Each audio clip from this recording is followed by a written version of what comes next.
설마 진짜 찍혔을 줄은 꿈에도 몰랐을 겁니다. 끝까지 자신만만하게 여유 부리던 주진우. 결국 숨겨진 CCTV 스모킹건 한 장에 완전히 무너졌습니다. 공인 해제된 캐비닛, 그 안에 담긴 충격적 실체를 지금 공개합니다. 일단은 어제 수원지검, 서울중앙지검 다녀오신 그 내용을 좀 저희에게 소개를 해주시면 좋을 것 같습니다. 네, 수원지검부터 먼저 말씀을 드리면요. 수원지검부터 가볼까요? 예, 그 유명한 박상용 검사 1313호 검사실 한번 이렇게 됐습니다. 뭐야? 왜 이렇게 넓어? 아니 왜 다 집기를 다 비어 있어? 뺐어요. 직규를 왜? 아니 이게 지금 현재 수원지검일 거 아니에요? 그렇습니다. 1314. 수원지검 말로는 검사 수가 줄어들어서 예. 집기를 빼놨다는 건데 석연치가 않습니다. 증거인멸 왜냐하면 아니야? 증거인멸이 아닌가 싶기도 하고요. 증거인멸. 이게 지금 검사와 수사관들이 일하는 공간인데 일하는 공간에 책상은 다 빼고 저 한켠에 있는 저거는 아마 그 여성 실무관이 앉아있는 공간일 텐데 그 하나는 또 남겨놨더라고요. 필요한 것만 싹 빼고요. 그다음에 오른쪽에 요 방이 오른쪽에 내실이 있고 왼쪽에 이제 영상 녹화실. 연어술 유명한. 파티 했다는. 네. 네. 회덮밥 먹고 소주를 마셨다는 여기네 그 유명한. 아닙니다. 이거는 진술 세미나? 요거 영상 녹화실. 밖에서 찍은 건데요. 예. 예, 되게 영상 녹화실은 조사를 위한 곳이라 조사자와 피조사자 2명 정도만 앉아 있는 좁은 공간인데 이 1313호에 붙어 있는 영상 녹화실은 여기가 사실 명당입니다. 중요한 검사가 앉는 그 공간이기 때문에 저렇게 보면 5-6명이 앉을 수 있는 넓은 널찍한 공간이고요. 네. 또 저 바깥의 뷰가 아주 좋습니다. 광교 호수공원이 보이는 뷰 맛집이에요? 100만 불짜리 뷰 맛집이에요? 맛집입니다. 그리고 창문이 있어서 13층. 창문을 열어놓으면 거기서 사실은 뭐 담배도 필 수 있고 술도 마실 수 있는. 원래 교도관들이 저기 안에 그러니까 구치소에서 나온 인원들이 들어가면 방 안에 들어갔어야 되는데 그렇죠. 교도관들이 문 밖에서 그냥 앉아 있었다고 합니다. 그래서 안에서 어떤 얘기가 오고 갔는지 전혀 들릴 수 없는 상황이었다고. 저 문 옆에 창문으로는 안이 보이는 거죠, 그래도. 그러니까 보이긴 하죠. 근데 블라인드 쳤을 것 같은데. 블라인드 쳤어. 보이긴 하는데 의자가 바라보게 안 돼 있고 밖을 복도를 바라보게 아마 그렇게 앉혔을 겁니다. 그다음에 그 회덮밥 소주. 맞은편. 예, 그렇습니다. 예. 그리고 이제 맞은편. 진술 세미나가 이루어진 창고로 갑니다. 창고. 네. 1313호 창고방. 창고가 아닌데요? 창고가 아닙니다. 테이블이랑 다. 완전히 세미나실입니다. 이게 어떤 창고냐 하면 그 검찰에서 수사기로 기록 같은 거를 둘 수 있는 공간입니다. 일부러 저렇게 만든 거예요? 진술 세미나를 하려고? 그렇지는 않은 것 같습니다.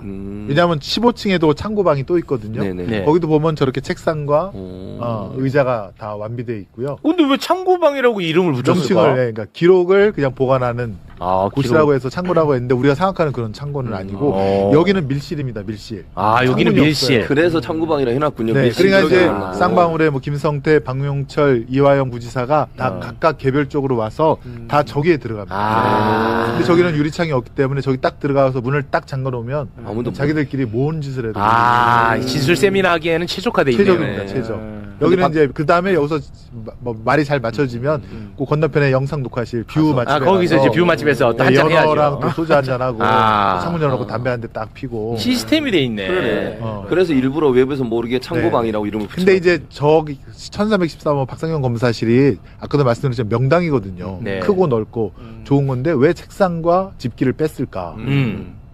그게 의문이죠. 야, 이건 뭐 증거인멸로 그렇게 우리가 보이네. 해석할 수밖에 충분히 그럴 수 없죠. 있죠. 네. 일조도 그리고 저항이에요. 저항. 창고방 앞에 명패가 창고 이렇게 적혀 있었다라고 그러던데. 네. 맞아요. 네. 맞죠? 아, 창고라고. 그러니까 창고라고 창고방이라 그러는데. 하는 이유가 저희가 실제 창고가 이렇게 아니라 써 있는 거야. 문에 창고 이렇게 외부에서 써 있었다고 모르게 합니다. 일부러 그러는 근데 거. 내가 볼 때는 이거 일부러 진짜 그런 거 같아. 그런 거지. 위장이 그 15층에 있는 창고방 한번 보실까요? 15층. 15층. 창고 아니죠. 창고가 아니야. 캐비넷이 있고 그 캐비넷 안에 이제 수사 기록이라든가 증거물이 있는 곳인데 여기가 왜 유명하냐면 여기는 육부장 검사 바로 옆에 있는 방인데 김성태, 박용철, 뭐 안부수가 수원구치소에 있을 때 이제 면회 온 사람들이 있을 거 아닙니까? 쌍방울 직원도 있고 네네네. 그 사람들이 그 접견하면서 나눈 대화가 다 녹음이 되어서 녹취록으로 갖고 있는데 네. 그것이 이제 녹취록으로 보관된 장소입니다. 15,000페이지. 근데 녹취록을 보면 나중에 김동완 의원님도 말씀하실 테지만 거기 보면 조작하고 회유하고 하는 내용들이 다 나옵니다. 예컨대 뭐 김성태가 5월 17일 날 오전에 야 오늘은 이거 결전의 날이다. 이화영 설득해야 되니까 술 한잔 먹고 싶으니까 소주 좀 사라. 네. 검사가 협조할 거다. 접견 녹취. 네, 이런 접견 녹취가 15,000페이지가 다 저기에 있거든요. 저기 안에 다 있군요. 근데 저거를 예컨대 법원에다가 제출을 안 합니다. 그렇지. 자기들한테 불리한 것들은 네. 숨기고 있다가. 근데 그게 딱 걸린 거죠. 난 창고라고 해서 진짜 무슨 뭐 쓰레받기 있고 뭐 그런 줄 알았어. 근데 이런 용도로 내가 볼 때 만들어 놓은 것 같아. 무서운 놈들입니다. 접견 녹취를 한번 띄워보 있어요. 네. 접견 녹취는 뭐 우리가 뭐 많이 다뤘었는데. 아니, 근데 이거를 네. 시간 순으로 한번 볼 필요가 있어요. 그럴까요? 네네. 제가 시간 순으로 한번 정리한 게 있는데 네. 이게 5월 17일 1번. 네. 여기 있네요. 자, 요것은 많이 나왔지 않습니까? 네. 연호술 파티한 그 당일 오전에 한 녹취록인데 뭐 오늘 결전의 날이야 뭐 소주라도 한 잔 먹자 석수 같은 거 넣어서. 근데 다음에 넘겨보면 자 3번 보시면 이게 연어술 파티 다음날 녹취록입니다. 여기 보면 김성태가 내일부터 며칠간 불기로 했으니까 그러면 더 이상 지랄들은 없겠지 이렇게 돼 있고 김태형 같은 경우에는 쌍방울 재경 총괄 본부장으로 이분도 구속되어 있었었는데 밑에 내용을 보면 검찰 그냥 놀러 가는 거요. 거기에는 화영이 형, 용철이 형, 성태형 거기서 만나서 희덕거리려고. 자기들 녹취록에 이런 게 다 나옵니다. 그리고 5월 19일 날 이화영 부지사가 이제 자술서를 냅니다. 자술서를 내고 그 다음에 5월 20일 그러니까 자술서를 낸 다음 날 김성태의 녹취록입니다. 여기 첫 줄 보면 이재명이 들어올 것 같아.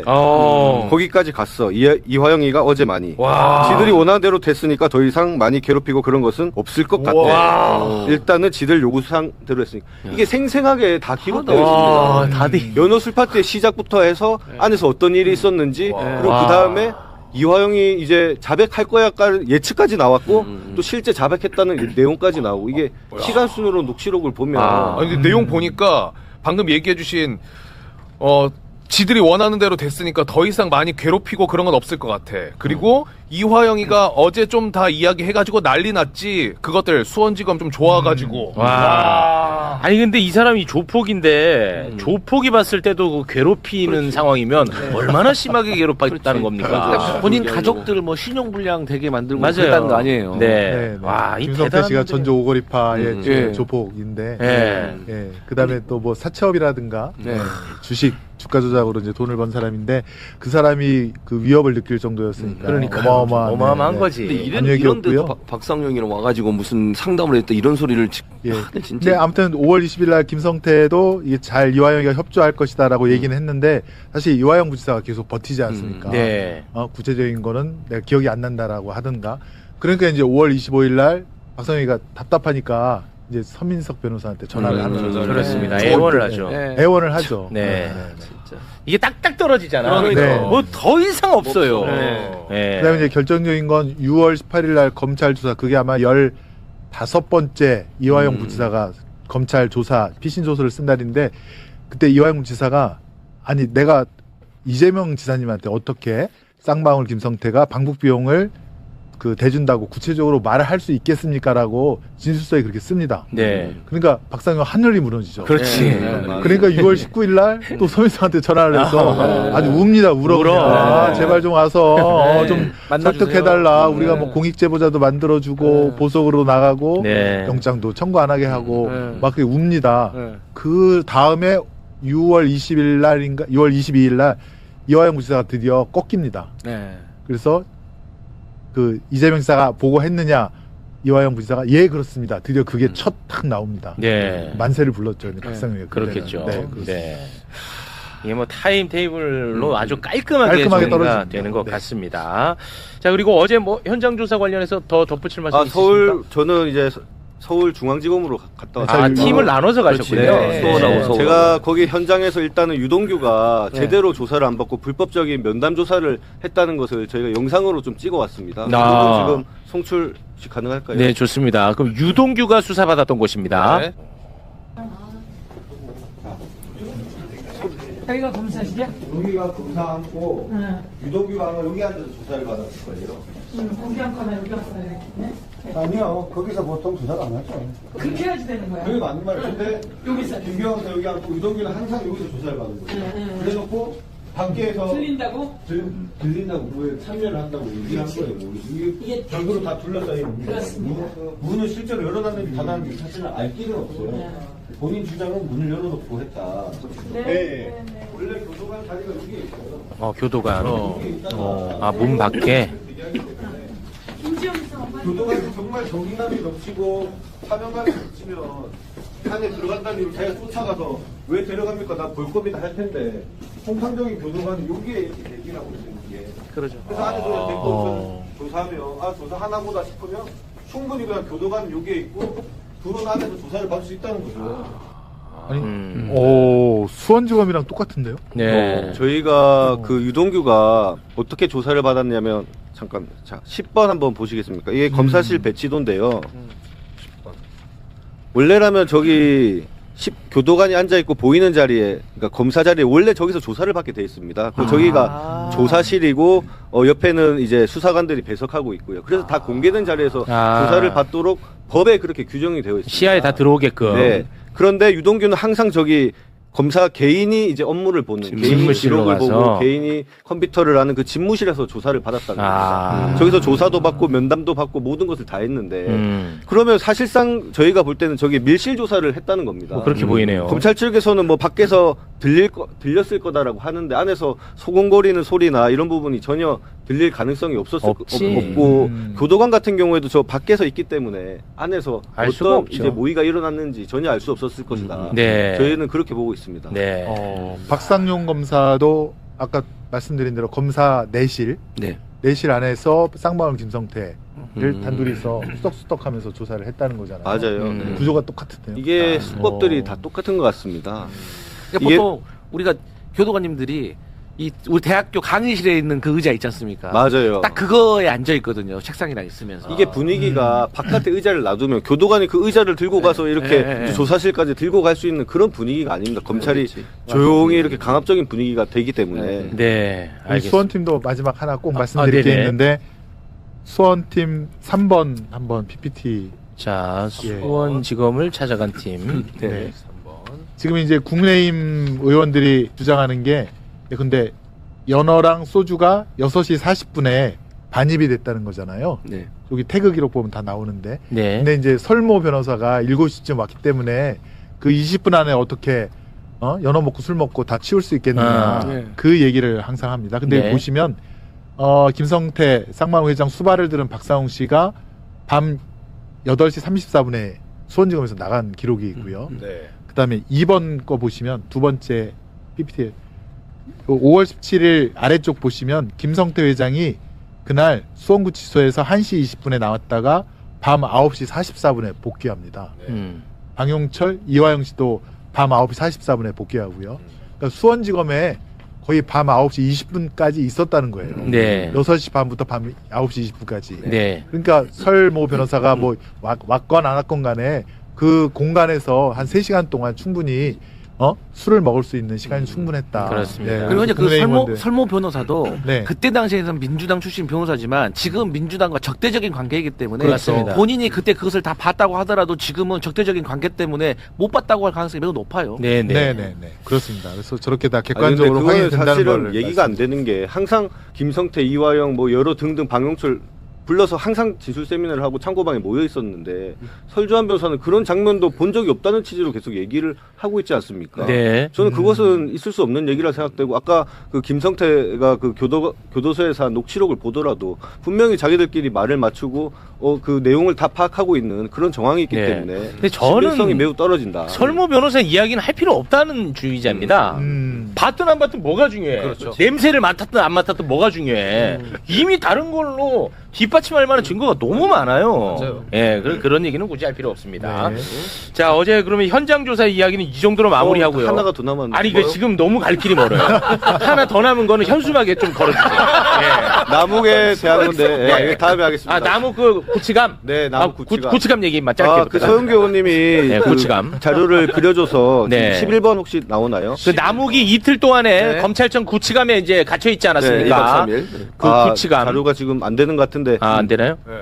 그 구치감을 봤더니 그 구치소장도 그렇고 교도관들이 전부 다 하는 얘기가 여기는 대기 공간이다. 사람이 잘 수 있는 공간이 아니다. 거의 확신적으로 얘기를 했었고. 그렇습니다. 그런 사례가 없어요. 유동규 남욱만이 거기서 잠을 잤다라고 하더라고요. 그렇습니다. 자기들도 처음에 당황을 해서 아무런 집기도 없고 모포도 없고 세면도구도 없어서 그 야밤에 새벽에 구치소에 자기들이 운전해서 가서 그 물품을 또 가지고 와서 새벽에 그러니까. 넣어주고 이렇게 했다고 하더라고요. 네. 모포 한 장 주고. 어제 저희 관련해서 이야기를 나누는데 하나 좀 해결이 안 된 게 있는데 교도관은 그러면 그 밤새도록 그 앞에서 지켰답니까? 교도관이 한 5명인가가 투입이 됐다고 합니다. 그것만을 위해서. 와. 그리고 근데 본인들이 잘 자리도 없고 숙식 자리도 없으니까 5명이 돌아가면서 하는데 불침범 써듯이 아이고. 한 명은 깨워서 감식 관리 감독을 하고 4명은 그냥 소파 같은 데 앉아 있거나 의자에 앉아 있으면서 그렇게 쉬었다고 합니다. 교도관은 원래 이제 수용자가 외부에 나오면 교도관이 4명씩 따라 붙습니다. 그 원칙대로 한 거예요. 진짜 너무하네. 그러니까 그 교도관도 그렇게 원칙대로 하는데 검사들은 완전히 그 뭐 규칙이고 원칙이고 다 어기고. 네. 어떻게 사람을 사진 준비됐나요? 이거 됐어요. 네, 안 봐도 돼요. 네, 안 봐도 됩니다. 자, 그러면은 이제 현장 조사 이야기는 이 정도로 마무리를 짓고요. 어제 또 국정조사가 있었어요. 네. 여기서 또 어마어마한 내용들이 막 쏟아졌어. 이거 반드시 정리하고 가야 됩니다. 정말 이놈들 나쁜 놈들이야. 검찰 아니, 윤석열 정부 윤석열. 전체. 정부 전체.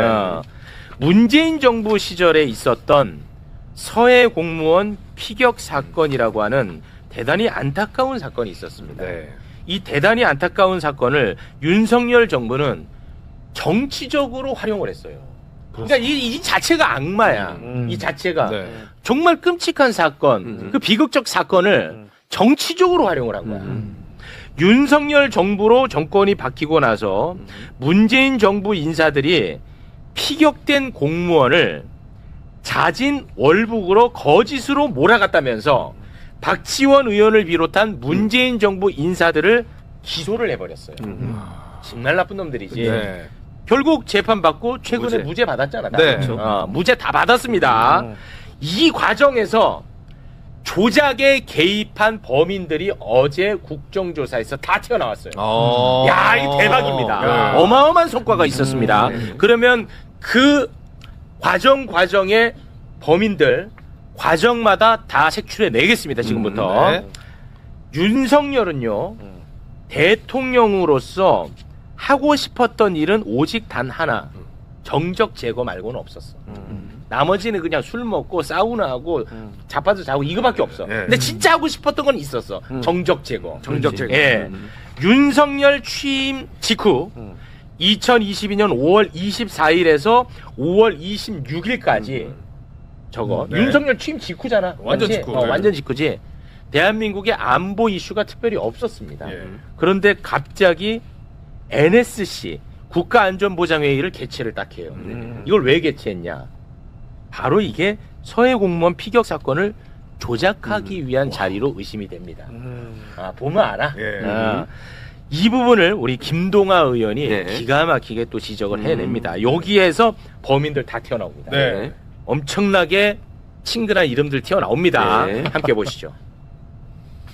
윤석열은 대선 후보 시절부터 문재인 정부의 서해 피격 공무원 월북 가능성 발표를 굴종이라 비난하며 마치 문재인 정부가 거짓 발표라도 한 듯이 당선 시 진실을 규명하겠다고 공언했습니다. 그리고 윤석열은 대통령 취임 직후 특별히 새로운 안보상 이슈가 전혀 없었음에도 NSC, 즉 국가안전보장회의를 개최합니다. 그런데 위 회의에 국가의 안전보장과 전혀 무관한 정봉훈 해양경찰청장과 김성종 해양경찰청 수사국장이 참석합니다. 해경수사 담당자를 불러 서해 피격 사건을 뒤집고 조작하기 위해 개최된 것입니다. 그런데 더욱 경악스러운 사실은 국가안보와 전혀 무관한 인물, 당시 대통령실 법률비서관이었던 주진우 법률비서관이 나왔다. 그 자리에 있었습니다. 대북 관계 및 국가안보 관련 극비 상황을 논의하는 NSC에 왜 검사 출신이자 윤석열의 최측근인 주진우 당시 법률비서관이 참석했습니까? 대통령실이 직접 수사에 개입하고 감시하려는 의도가 아니었으면 도저히 있을 수 없는 일입니다. 저는 이것이 주진우 의원이 서해 피격 조작의 핵심 기획자이자 가담자라는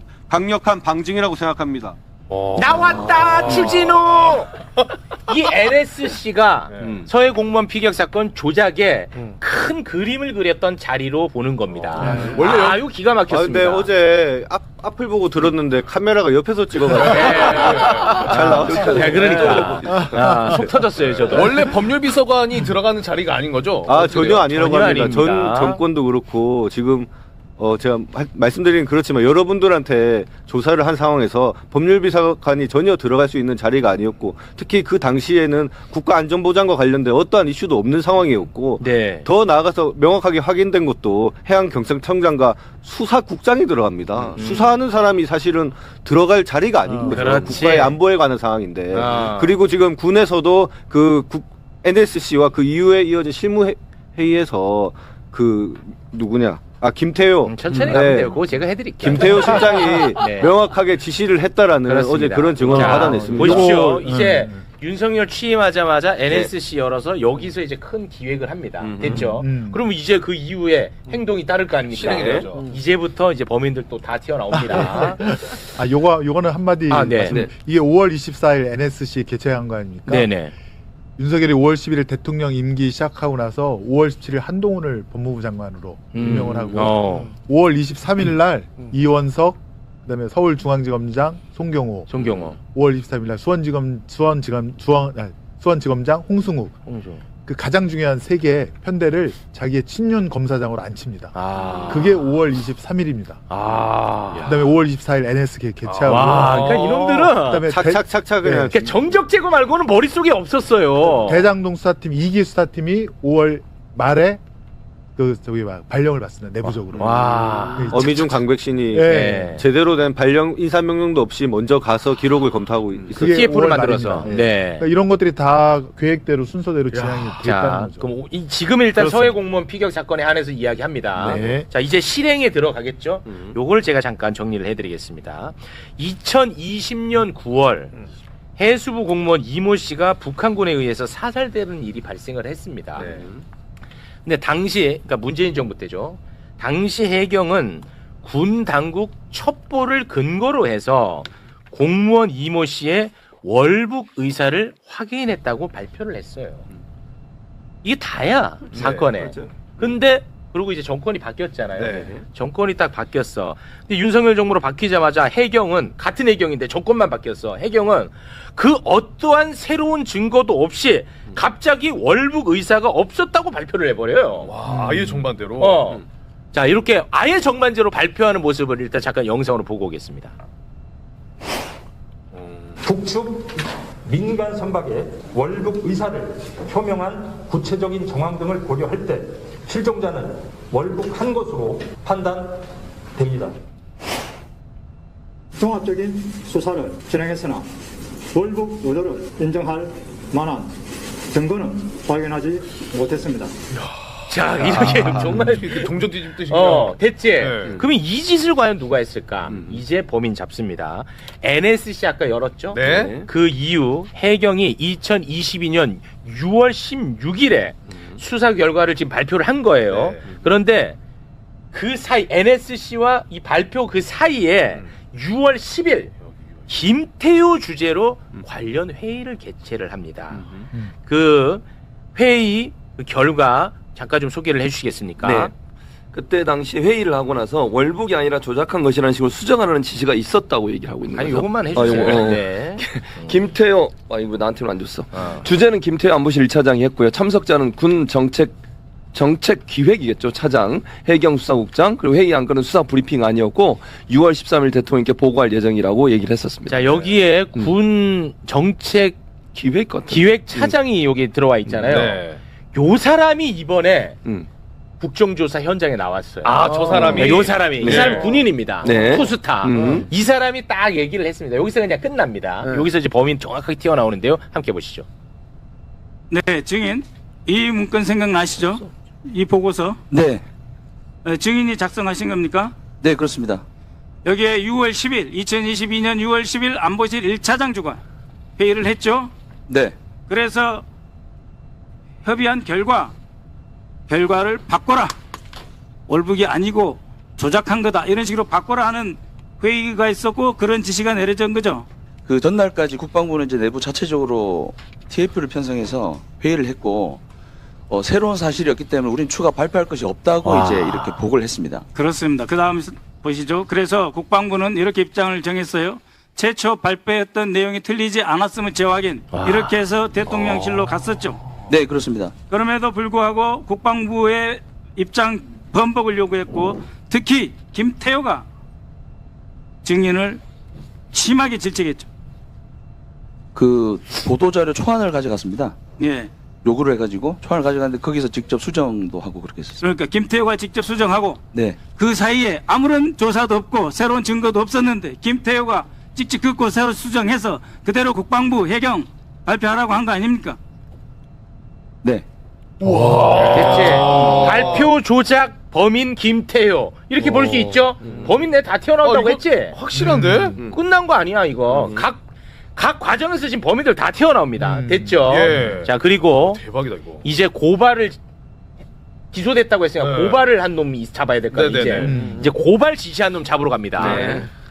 윤석열의 국정원이 문재인 정부 시절 국정원장들이 자진 월북이 아니라는 사실을 감추기 위해서 자료 삭제를 지시했다고 하면서 서훈 박지원 전 원장을 고발한 거야. 그리고 이제 검찰이 기소한 거고. 그런데 이재명 정부의 국정원 감사 결과 고발을 윤석열이 지시했다라고 밝혀졌습니다. 이건 우리가 과거에 한번 다룬 적이 있어요. 심지어 삭제됐다고 했던 자료도 지금 현재 그대로 있고. 맞아. 여기에 이제 윤석열이 개입이 된 걸로 볼 수 있죠. 그리고 또 한 사람 또 의심해 볼 지점이 있는데요. 네. 그거를 우리 김승원 의원님이 또 파고듭니다. 함께 보시죠.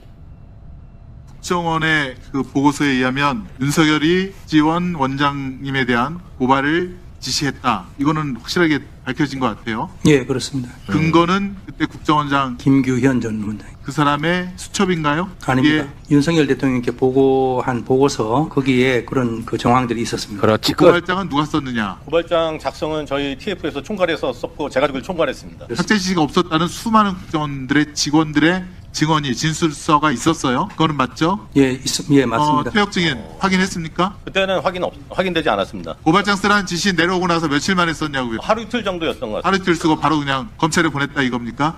예. 윤석열 정권의 조작, 그러니까 어떤 기획수사 이것들이 다 5월 11일 윤석열 취임하고 나서 바로 검사들 인사 발령하고 그러는데 당시 장관이 누굽니까? 한동훈 아닙니까? 인사 발령을 한 사람도 한동훈이고 그 검사를 거기다 꽂아놓은 사람도 한동훈의 제청회에서 한 거고 한동훈 장관이 그럼 보고를 받았습니까? 안 받았습니까? 특정 사건에 관해서가 아니라 일반적인 경우에 법무부로 보고되는 통상의 절차에 따라서 진행됐을 것으로 다 보고 되잖아요. 이런 중요한 사건들은. 그런데 이걸 몰랐다? 그건 말이 안 됩니다. 아니 자기가 임명해서 거기다 다 꽂아놨는데 그리고 다 자기가 윤석열 사단으로서 다 친하게 지냈던 믿을 수 있는 후배들을 거기다 보내놨는데 그로부터 보고를 안 받고 나는 몰랐다. 이게 말이 됩니까? 야 이제 고발 지시 범인 확실한 놈은 윤석열이야. 이거는 왜냐? 국정원장 보고서에 있어요. 확실한 놈이야. 그리고 이제 한동훈도 좀 의심이 가는 거죠. 의원님. 네네. 잡아냈습니다 또. 아무튼 이런 특수부나 중요 사건 수사는 제가 여러 번 말씀드렸지만 아침에 모여서 회의를 합니다. 오늘 뭐뭐 하고 성과를 내자. 그다음에 밤에 또 모여서 회의를 합니다. 사냥한 결과 이런 거를 갖다가 우리가 사냥을 했다. 그걸 정리해서 그걸 그 다음 날 바로 아침에 대검 법무부로 계속 보고를 합니다. 네, 그거는 뭐 완전히 그냥 패턴이고요. 그래서 아까 그 검찰총장 대행도 다 그렇게 일반적인 사건을 그렇게 합니다라고 인정을 한 거고요. 네. 자, 잡았죠. 고발. 지금 고발. 자료가 네. 지금 제시는 안 되고 있긴 한데 이게 윤석열이 확실한 게 네. 문서에서 나왔습니다. 그러니까요. 대통령 보고 완료, 고발 지시. 나와 있잖아. 이게 당시 국정원장 수첩에 네, 김규현 원장. 원장이 메모한 거에 대통령 보고 완 고발 지시. 이게 딱 명확하게 나왔잖아. 나와 있습니다. 내 다 잡힌다고 했지 범인들. 됐지 여기까지. 자 그러면 이제 조작 수사한 놈 잡아야 될 거 아닙니까? 조작 수사한 놈. 네. 이제 조작 수사한 놈 잡으러 갑니다. 윤석열의 검찰은요 서해 공무원이 실족했다는 어떠한 근거도 갖고 있지 못했습니다. 검찰에서는 없었어. 네. 근데 자주는 월북이 아니고 실족 사고라고 얘기를 하는 거야. 그런데 박지원 이런 놈들은 너네 왜 자진 월북이라고 했냐 이거야. 그걸로 이제 잡아 넣은 거야. 그런데 서해 공무원이 만약에 실족해서 해류를 따라 북으로 떠내려갔다면 당시 해류는 북쪽으로 흘러야 되겠죠. 그렇죠. 그런데 남쪽으로 흘렀습니다. 당시에? 이거는 뭐 제가 단언해도 됩니다. 그리고 검찰도 그렇게 기록을 해놨어요. 검찰도 어디에? 수사 기록에 공소장에 심지어 공소장에 써놨어. 남쪽으로 흐르고 있어. 자, 그러면은 조작 수사한 거죠? 네. 조작 수사한 범인 영상으로 만나보겠습니다. 당시에 해류가 남쪽으로 흘렀습니까? 북쪽으로 흘렀습니까? 제가 지금 시간이 많이 근데 제가 기억하기로는 북쪽으로 흘렀기 때문에 해류를 타고 북쪽으로 갔을 거라고 그렇게. 본인이 썼던 공소장 기억 못 하십니까? 조류 방향이 남쪽으로 흘러 연평도 인근 NLL 남쪽으로 수색하고 있었고 대공 영위점은 없다는 내용을 보고받았다. 공소장 누가 썼습니까? 제가 썼습니다. 와, 야, 이거 대박 사건. 애드립으로 거짓말해버리네. 이 위증. 위증입니다. 자, 검찰의 공소장 소개해 주세요. 네, 피고인 서훈 등은 2020년 9월 21일 오후부터 9월 22일 오전까지 사이에 국가안보실 국가위기관리센터장 강건작으로부터 수색 상황에 대해 조류 방향이 남쪽으로 흘러 연평도 인근 NLL 남쪽으로 수색하고 있었고 대공 혐의점은 없다는 내용을 보고받았다. 이렇게 공소장이 되어 있어요. 됐지. 저걸 이희동이 지가 썼다는 거 아니에요? 지가 썼어, 이희동이가. 근데 뻥쳐. 와, 진짜 뻔뻔하다. 이놈들 어떡하냐. 이동은 나와서 저렇게 얘기하지만 공소장에도 실족이라는 얘기가 없습니다. 없어. 오히려 월북했을 정황이 있다라는 내용이 공소장에 자기들도 그렇게 쓰고 있습니다. 그래놓고 이놈들이 어떻게 했냐? 구형을 때렸잖아, 어마어마하게. 지금 서훈 전 국정원장은 징역 4년, 서욱 전 국방장관은 징역 3년, 그리고 박지원 전 국정원장은 징역 2년을 구형을. 이것들 진짜 너무 나쁜 놈들 아닙니까? 그렇지, 나쁜 놈들이. 그렇습니다. 네. 와. 그러니까 결국 무죄 나왔습니다. 다 무죄 나왔죠. 힘으로 밀고 간 거네 그냥. 그러니까 의도적으로 문재인 정부 때 잘못이 있다는 걸 만들어내려고 한 거예요. 정적 제거를 위해서. 아니 근데 하려면 사실은 뭐 언론이나 방송에서 자기들이 나와서 이게 조작됐다라고 그러니까 월북이 아니다라고 강변했으면 공소장이라더라도 그렇게 써야 되는 거 아니에요? 근데 공소장을 막상 봤더니 전혀 다른 얘기가 써져 있는 겁니다. 맞아요. 오히려 월북은 맞지만 뭐 제대로 수색을 안 했느니 뭐 이상한 얘기들만 장황하게 써 있고 제대로 이게 월북이 아니다. 그런 얘기가 이런 방구에 언급도 안 되어 있습니다. 공소장에. 이게 보면 아까 국정원에 파견된 검사 최혁이가 그 수많은 국정원 직원들의 진술, 삭제 지시가 없었다라는 진술이 있음에도 불구하고 이틀 만에 허위의 고발장을 써서 냈다는 거 아니겠습니까? 그거를 수사해서 그 기소한 게 이희동, 네. 아까 거짓말했던 부장검사인데, 근데 그 이희동 부장검사 그 라인이 그 팀이 손준성이라고 있지 않습니까? 네. 고발사주. 고발사주 손준성이 고발한 거, 그걸 수사한 것도 이희동입니다. 그 수사 라인. 근데 어디서 많이 봤다 했거든, 이희동이. 그다음에 관봉권 띠지. 아, 맞다. 내가 어디서 많이 봤다 했거든. 그것도 이희동. 그 라인에 있습니다. 관봉권 예컨대 그 돈이 관봉권 그 새로 나온 돈과 옛날 2018년도에 있던 돈을 띠지를 다 풀어갖고 섞어버린 그 팀이 이희동 수사팀입니다. 이름만 귀엽지 저거. 그러니까 윤석열 측. 근데 이거는 이 정도면은 지금 정리한 내용으로도 난리 나야 되는 거 아니야? 막 들썩들썩 언론에서도. 들썩들썩 해야 되지. 네. 조용하다. 여기서만 해, 여기서만. 그러니까. 너무 충격적인데? 종편에서 너 안 다루지. 전혀 안 다루지. 너 그리고 솔직히 지금 처음 정리됐지. 왜냐하면 이게 그 국정조사 진짜 훌륭합니다. 참고로 진짜로 박수 정말 엄청 치고 있는데 이게 들어도 좀 알기가 어려워. 너무 많아요. 제한된 시간이 있고 너무 많으니까. 근데 저도 지금 정리가 깔끔하게 됐거든요. 그래서 기자들도 이걸 정리하려면 괜히 애를 써야 돼. 그래서 그런지 모르겠는데 기사가 안 나와? 그래서 지금 정리해주고 있잖아요. 깔끔하잖아. 근데 생각해보세요. 예전에 이거 뒤집을 때 윤석열이 때는 그렇게 보수 언론들이 얼마나 이걸 써댔습니까? 그건 어쩔 수 없다. 그렇지. 와, 이거 예리한 지적이다. 이건 반대잖아, 완전히. 그러니까 보수 언론들은 제대로 보도를 안 하는 거예요. 정파적 이익을 위해서 보도하는 거지. 그러니까 이희동 수사팀이 아직 상대적으로 부각은 덜 됐거든요. 이 대장동 수사팀이랑 맞아요. 대북송금 수사팀이랑. 근데 이희동 수사팀이 옛날로 치면 공안부입니다.